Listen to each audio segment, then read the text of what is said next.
Hey, what is up guys? It's me, Anthony, here to give you guys another video, and it is the spooky season. I try to spookify my background, and we're going to be talking about streaming services and what Halloween type movies you should be watching on them. And in this video, we're going to be talking about Netflix and the top 10 movies that I think you should be watching during the Halloween season.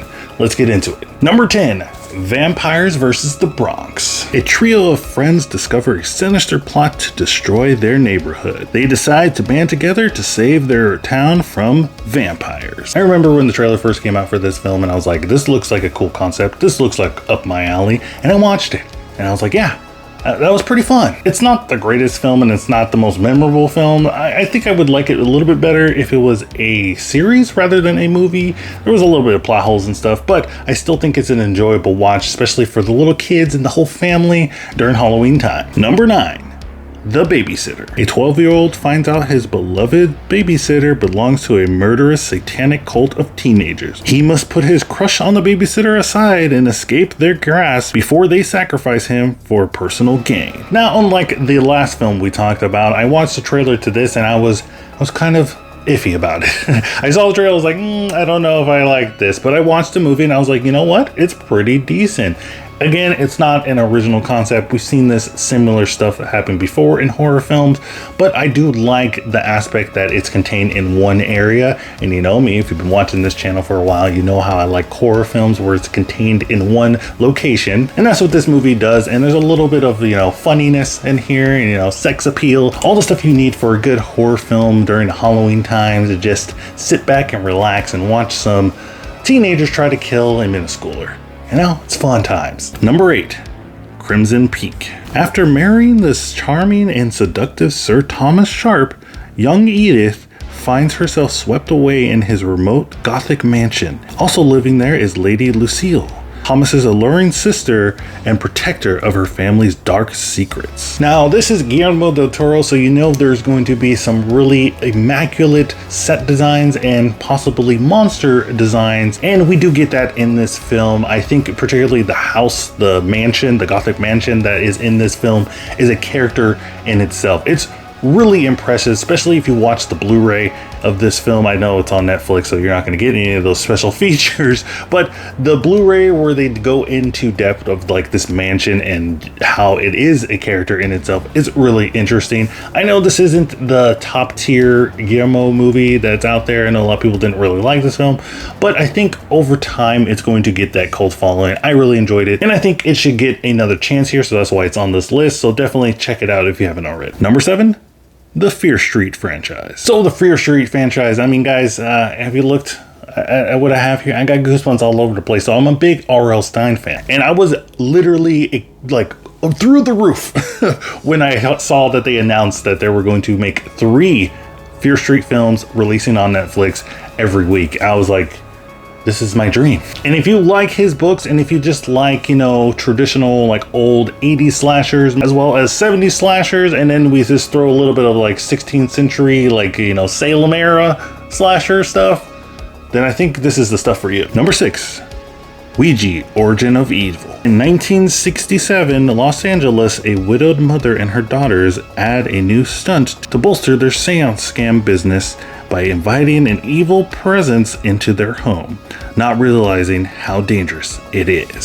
So I remember when this Ouija, the first Ouija film, I know this is technically the first Ouija film because it's a prequel, but the first Ouija film that they released, I kind of liked. It was pretty interesting, but when they announced the Origin of Evil, the prequel to that, I remember the trailer and I saw that creepy little girl from like the Conjuring, Annabelle movie, whatever, and she was climbing on the wall and doing, opening her mouth and going like, going like that. I was like, okay, this is gonna be creepy, and it was. This is gonna be one of those movies that I think over time people are gonna go back looking at movies that came out in like the 2010s horror films, and they're gonna get to that era and they're gonna look like, whoa, why isn't everybody talking about this movie? Because this movie's pretty crazy. But I think it's a good time. It's set in the 70s, so that's always a nice time for horror films. And, you can get your popcorn. And if you have a friend that really hates jump scares, get that vacuum ready because there's going to be a lot of popcorn all over the place. Number 5. It Follows. A young woman is followed by an unknown supernatural force after a sexual encounter. Now, there's not a lot of movies that make me scared to go to sleep at night after watching it, and It Follows was one of it. It was like a week or two when I watched It Follows, and I was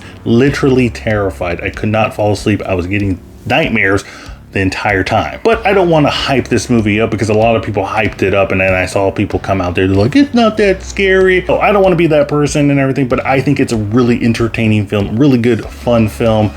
But dang, it scared the hell out of me. Number 4, Hush. A deaf and mute writer who retreated into the woods to live a solitary life must fight for her life in silence when a masked killer appears at her window. Now, this film is pretty much almost a silent movie, and it's really cool that they went this route. Like in the description, you have a mute and deaf person trying to fight for her life. It's crazy, right? I feel like we've seen this should have been something that's done before, but I don't think so. But it's just the concept alone is so cool because you can't scream. You know, it takes away that whole thing, like people when watching a horror movie, they're like, why don't you just call somebody? You know, why don't you just scream for help? This person can't. She can't scream and she can't hear. So to me, it just heightens everything that would make something a little bit mundane, a little bit kind of like eye-rolly into something really intense and scary. Number 3, Scary Stories to Tell in the Dark. On Halloween 1968, Stella and her friends meet a mysterious drifter named Ramon and uncover a sinister notebook of stories. Now, if you're like me, you know, you're an elder millennial, you grew up with the Scary Stories to Tell in the Dark books, and those things, the covers alone would terrify me. But I do remember my mom reading me some of those books or some of those stories, and whoa, man, the one with the lady with the head that was actually cut off terrified me for days. And I was really scared when they first announced this film coming out. I was like, okay, I hope they do this justice. You know, it can be really cheesy. It looks like they're trying to do that Stranger Things clone kind of thing. It's like right after Stranger Things came out, it was like it and this movie, and it was like, we're taking teenagers and they're fighting some evil force. It turned out really well, but I was really scared for this one. But I'm happy to say that this one is a really entertaining film. I got 3 words for you. The Jingly Man.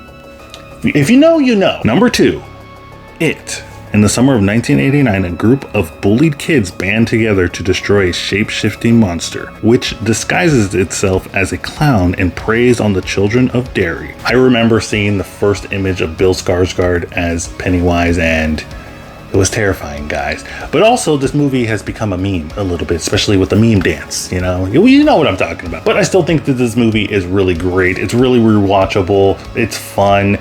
Bill Skarsgård as Pennywise, they did a good job. So if you have a friend or if you yourself are scared of clowns, why not torture yourself this Halloween and watch It, and maybe It Chapter 2 if you can find it. But the first film is on Netflix right now as of this recording, and definitely check it out. And number 1, The Conjuring 2. Ed and Lorraine Warren travel to North London to help a single mother raising 4 children alone in a house plagued with supernatural spirits. So I'm a huge fan of the Conjuring series. I think the first 2 films are like top tier excellence of horror films, and the rest of the Conjuring franchise, I mean, there's some hits and misses there. Annabelle Creation's pretty good.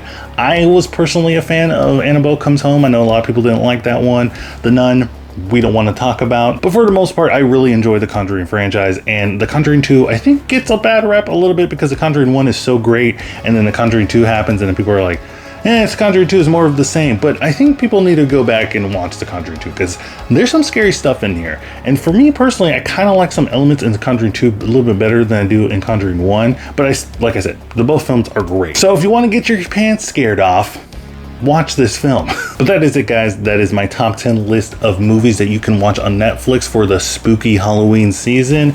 Let me know in the comments down below if you see any other movies on Netflix that you're like, hey, you forgot about that one. That one's actually pretty good. Let me know in the comments down below. Also, guys, don't forget to check out my Twitter so you can stay up to date with my channel. Don't forget to like and subscribe. And remember, guys, keep watching movies.